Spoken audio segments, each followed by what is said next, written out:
ಅಸಭ್ಯವಾಗಿ ಸನ್ನೆ ಮಾಡಿದ ದಾಸ ಬಳ್ಳಾರಿ ಜೈಲಿನಲ್ಲಿದ್ದು ಕಡಿಮೆಯಾಗದ ದರ್ಶನ್ ಪೊಗರು ಜಾಮೀನು ಅರ್ಜಿ ಸಲ್ಲಿಸಲು ವಕೀಲರ ಜೊತೆ ಚರ್ಚಿಸಿದ್ದೇನು ಈ ಸುದ್ದಿಗಳನ್ನು ನೋಡೋಣ ಸಮಗ್ರ ನ್ಯೂಸ್ ಟಾಪ್ ನಲ್ಲಿ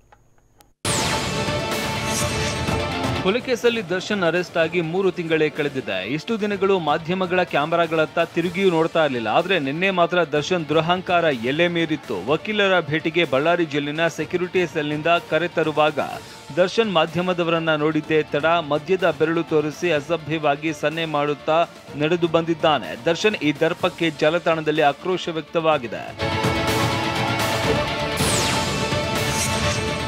ಬಳ್ಳಾರಿ ಜೈಲಲ್ಲಿ ಇರುವ ಪತಿ ದರ್ಶನ್ ನೋಡೋದಕ್ಕೆ ಪತ್ನಿ ವಿಜಯಲಕ್ಷ್ಮಿ ಮೊನ್ನೆನೇ ಬರಬೇಕಾಗಿತ್ತು, ಆದರೆ ಬಂದಿರಲಿಲ್ಲ.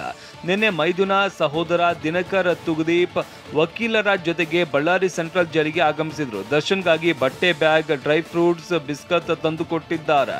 ಪತಿ ಜೊತೆಗೆ ವಿಜಯಲಕ್ಷ್ಮಿ 25 ನಿಮಿಷ ಚರ್ಚಿಸಿದ್ರು. ಈ ವೇಳೆ ಒಳಿತಿಗಾಗಿ ಕಾಮಾಖ್ಯ ದೇಗುಲದ ಪ್ರಸಾದವನ್ನ ಕೊಟ್ಟಿದ್ದಾರೆ. ಇನ್ನು ತಮ್ಮ ದಿನಕರ್ ಬಳಿಕ ಅಮ್ಮ ಬರಲಿಲ್ವಾ ಅಂತ ದರ್ಶನ್ ಕೇಳಿ ಬೇಸರಗೊಂಡಿದ್ದಂತೆ. ಇನ್ನು ಚಾರ್ಜ್ ಶೀಟ್ ಬುಕ್ ಹಿಡಿದು ಬಂದಿದ್ದ ವಕೀಲರ ಜೊತೆಗೆ ಜಾಮೀನು ಅರ್ಜಿ ಸಲ್ಲಿಸುವ ಬಗ್ಗೆ ಚರ್ಚಿಸಲಾಯಿತು.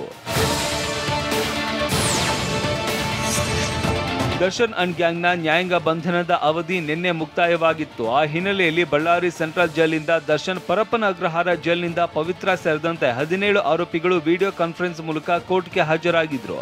ಬೆಂಗಳೂರಿನ 24ನೇ ACMM ಕೋರ್ಟ್ ವಿಚಾರಣೆ ನಡೆಸಿ 1 ದಿನಕ್ಕೆ ನ್ಯಾಯಾಂಗ ಬಂಧನ ಅವಧಿ ವಿಸ್ತರಣೆ ಮಾಡಿತ್ತು. ಸಂಗೊಳ್ಳಿ ರಾಯಣ್ಣನಿಗೆ ದ್ರೋಹ ಬಗೆದವರಂತೂ ಈಗಲೂ ಇದ್ದಾರೆ ಅಂತ KS ಈಶ್ವರಪ್ಪ ಹೇಳಿದ್ದಾರೆ. ಹುಬ್ಬಳ್ಳಿಯಲ್ಲಿ ರಾಯಣ್ಣ ಪ್ರಶಸ್ತಿ ಸ್ವೀಕರಿಸಿ ಮಾತನಾಡಿದ ಅವರು, ಸದ್ಯ ಬಹಿರಂಗವಾಗಿಯೇ ದೇಶದ್ರೋಹದ ಚಟುವಟಿಕೆ ನಡೆಸಲಾಗ್ತಾ ಇದೆ. ಆಡಳಿತ ಪಕ್ಷದಿಂದಲೇ ಅಂತವರನ್ನ ಬೆಂಬಲಿಸುವ ಕೆಲಸ ಆಗ್ತಾ ಇದೆ ಅಂತ ಹೇಳಿದ್ರು. ಸಂಗೊಳ್ಳಿ ರಾಯಣ್ಣನಂತೆಯೇ ನಮ್ಮ ತಂದೆ ಬಸನಗೌಡ ಪಾಟೀಲ್ ಯತ್ನಾಳ್ ಮತ್ತು KS ಈಶ್ವರಪ್ಪ ಹೋರಾಟ ಮಾಡ್ತಾ ಇದ್ದಾರೆ ಅಂತ ರಾಮನಗೌಡ ಹೇಳಿದ್ದಾರೆ. ಹುಬ್ಬಳ್ಳಿಯಲ್ಲಿ ತಂದೆ ಪರವಾಗಿ ಸಂಗೊಳ್ಳಿ ರಾಯಣ್ಣ ಪ್ರಶಸ್ತಿ ಪಡೆದು ಮಾತನಾಡಿದ ಯತ್ನಾಳ್ ಪುತ್ರ, ಅನಿವಾರ್ಯ ಕಾರಣಗಳಿಂದ ನಮ್ಮ ತಂದೆ ಪ್ರಶಸ್ತಿ ಸ್ವೀಕರಿಸುವುದಕ್ಕೆ ಬಂದಿಲ್ಲ ಎಂದಿದ್ದಾರೆ.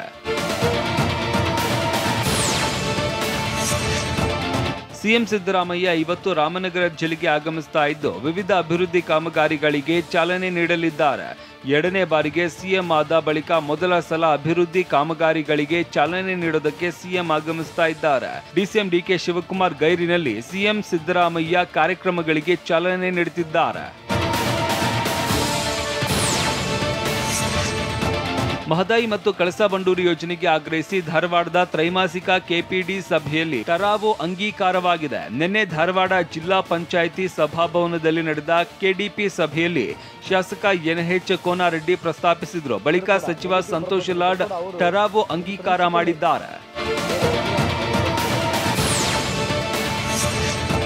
ಇದೇ ಸೆಪ್ಟೆಂಬರ್ 16ರಂದು ಹುಬ್ಬಳ್ಳಿ ಪುಣೆ ನಡುವೆ ವಂದೇ ಭಾರತ್ ಎಕ್ಸ್ಪ್ರೆಸ್ ರೈಲು ಆರಂಭಗೊಳ್ಳಲಿದೆ.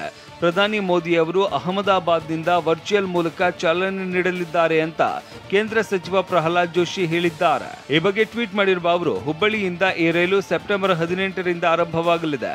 ಹುಬ್ಬಳ್ಳಿ ಪುಣೆ ನಡುವೆ ನೇರವಾಗಿ ಸಂಚರಿಸಲಿದೆ. ಪ್ರಯಾಣಿಕರ ಸ್ಪಂದನೆ ಮತ್ತು ಜನದಟ್ಟಣೆಯನ್ನ ಗಮನದಲ್ಲಿ ಇಟ್ಟುಕೊಂಡು ಮುಂದೆ ಪ್ರತಿದಿನ ಸಂಚರಿಸುವ ನಿಟ್ಟಿನಲ್ಲಿ ಪ್ರಯತ್ನ ಮಾಡಲಾಗುವುದು. ಇನ್ನು ಮೋದಿ ಅವರಿಗೆ ಉತ್ತರ ಕರ್ನಾಟಕದ ಜನತೆಯ ಪರವಾಗಿ ಧನ್ಯವಾದಗಳು ಅಂತ ಟ್ವೀಟ್ ಮಾಡಿದ್ದಾರೆ. ಆಧುನಿಕ ತಂತ್ರಜ್ಞಾನ ಬೆಳೆದಂತೆ ಸೈಬರ್ ಅಪರಾಧ ಪ್ರಕರಣಗಳು ಹೆಚ್ಚಾಗ್ತಾ ಇವೆ.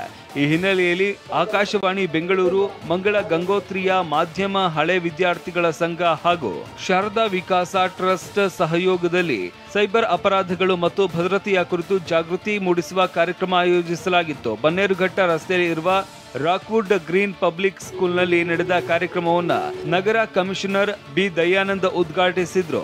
ಈ ವೇಳೆ ಆಕಾಶವಾಣಿ ಕಾರ್ಯಕ್ರಮಗಳ ಮುಖ್ಯಸ್ಥ S ಶಂಕರನಾರಾಯಣ, VGSL ಹಾಗೂ SVT ವ್ಯವಸ್ಥಾಪಕ ನಿರ್ದೇಶಕ DV ವೆಂಕಟಾಚಲಪತಿ ಉಪಸ್ಥಿತರಿದ್ದರು. ಸೈಬರ್ ಜಾಗೃತಿ ಅನ್ನೋದು ಕೂಡ ತುಂಬ ಮುಖ್ಯವಾದ ವಿಷಯ ಈಗಿನ ಕಾಲಘಟ್ಟದಲ್ಲಿ. ಅದಕ್ಕೆ ನಾವು ಆಕಾಶವಾಣಿಯವರ ಜೊತೆ ಸೇರಿಕೊಂಡು ಅವರಿಗೆ ನಾವು ಸಹಾಯಕವಾಗಿ ನಿಂತು ಈ ಕಾರ್ಯಕ್ರಮವನ್ನು ಮಾಡಿದ್ವಿ.